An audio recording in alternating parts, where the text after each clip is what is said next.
Okay, Rabotai, today we're learning about speaking about kin'ah, about jealousy. Listen to what he says about jealousy. Kin'ah hi midara me'od. A person is jealous from a person or somebody else. It's extremely bad. Ra'a me'od, he says. Hakin'ah v'hata'ava v'hakavod motzi'in et ha'adam min olam, like it says in Pirkei Avot. The jealousy and the taiva, lust and pleasures and honor. A person runs after honor. It could pull him away from the world. Now I want to explain something. Something very important about jealousy. And listen to what I'm telling you good. A person, sometimes he says, oh wow, look what my friend had. He might. Oh wow, I feel like I want that. I feel like I want that. If a person has true emunah in Hashem, he'll understand that what your friend has is best for your friend. And the fact that you don't have that, that means Borei Olam doesn't want you to have that. And therefore there's no reason to be jealous. Because the reason why he has what he has is because HaKadosh Baruch Hu knows, for example, I'll give you an example. Let's say take a wealthy man. A person might say, oh, I also want to be a multi-billionaire. I also want to be a multi-millionaire. A person might say that, right? So his best friend growing up in school became the multi-millionaire. He made 30, 40 million like this. So you say, all right, he's my age, and he made it. What's going on? He says, you can't be jealous of that because you have to understand there's a responsibility to the gifts that God gives. So if Hashem gave him the gift of wealth, that means he understood one of the reasons might be that he gave it to him because he knows that he's responsible for that. And maybe you might not be as responsible as that person. And if you had that wealth, you might not be knowing what to do with that. It's no good for people don't know. Sometimes a person might spend it on crazy things and this, that, and he might really go off the derech because of that. Or he might, listen, when a person's wealthy, he has to be responsible to give out charity as well. Right? You think that he gave him so many millions for himself? Obviously not. Because he could live off much less. The reason why he got so much is because in order to give it out wisely. And therefore, Hashem understood, one of the reasons why he could be is, he gave him wealth. One reason is because he knows that this person knows how to distribute it well. Distribute it nicely, wisely. And you might not. So you might say, no, give it to me and I'll be able to. Hashem knows better than what you're thinking. Secondly is, the person has to know about kin'ah, and I saw this in a sefer once, how there was this fellow. If a person gets to the habit of jealousy, it's extremely dangerous, extremely bad, because he can't live his life properly. There was a man, and the king told these two fellows, ask for whatever you want, and I'm going to give it.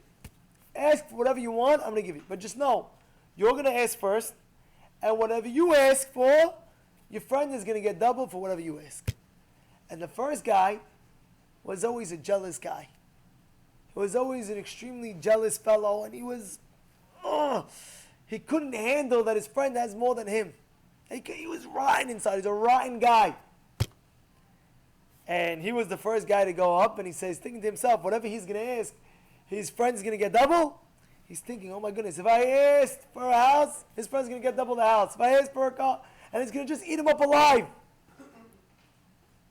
So what did he ask for?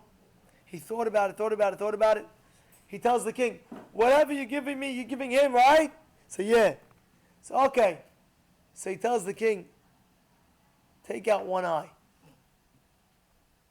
You get it?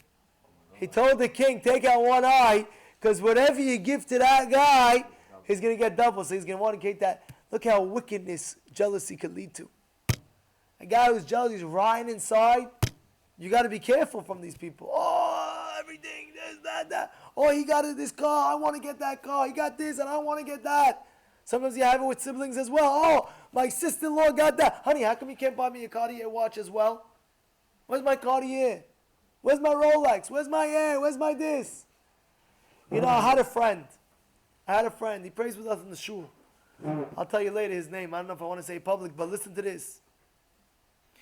He prays with us. He told me as follows. Listen to what I'm telling you. he said that he went one weekend, one Shabbat, he was in, him and his wife, went to a certain Talmid Chacham's house.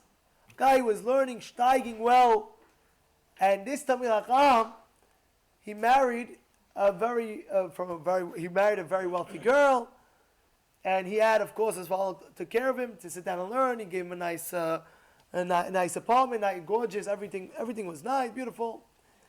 And that weekend, my friend went with his wife earlier, and he went with the Talmid Chacham to shul. His wife stayed behind, lighting the Hadlakat Nerot candles with this lady. In any case, this lady's lighting the Hadlakat Nerot candles and says, "Do you mind if I share with you a story?" I says, "Sure." Says, "My sister, we come from a wealthy home. My sister married as well a very wealthy person, and he gave her, one day they came over, and I saw on her hand a gorgeous new Cartier watch. A gorgeous one. I'm looking with diamonds, and I had just a little bit in my heart, like, just a little bit. How come my husband can't get me like this? Just a little bit." But then I said, "Hashem, whatever you give me is fine. Whatever you give me is 100% what I need. And I know if you want, you'll give it, not. And I know this is the best thing." What happens? 6 months later, she gets a letter by the Hadlakat Nerot. There was a letter that her husband wrote. And let me give you an intro. Every 2 hours before Shabbat, he would go into a room, and his wife said, no problem. He asked his wife permission. "Listen, I know it's a little bit hectic, 2 hours before Shabbat and things like that, but I would like to designate 2 hours before Shabbat, every Shabbat, to learn Gemara, to learn a nice Gemara, 2 hours. I know it's hectic, but would you give me that permission?" So for 2 years, about 2-3 years, he's been doing it on a constant basis. And those 2-3 hours, he would learn.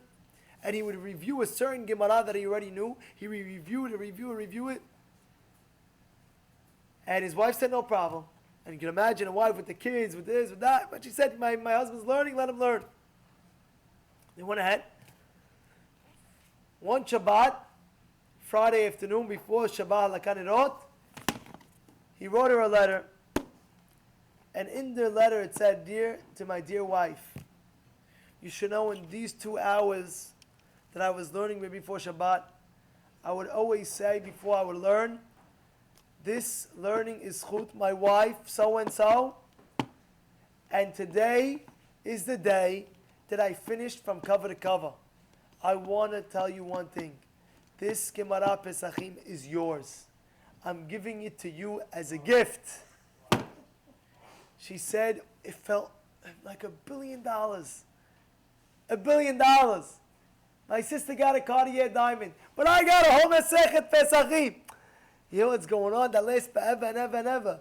You hear what's going on? A person, you can't be jealous of another person because it's what he has is not good for you. What he has isn't good for you. And when you understand that it's not good for you, you don't even want it. This is the lesson the Bezrat is teaching us today.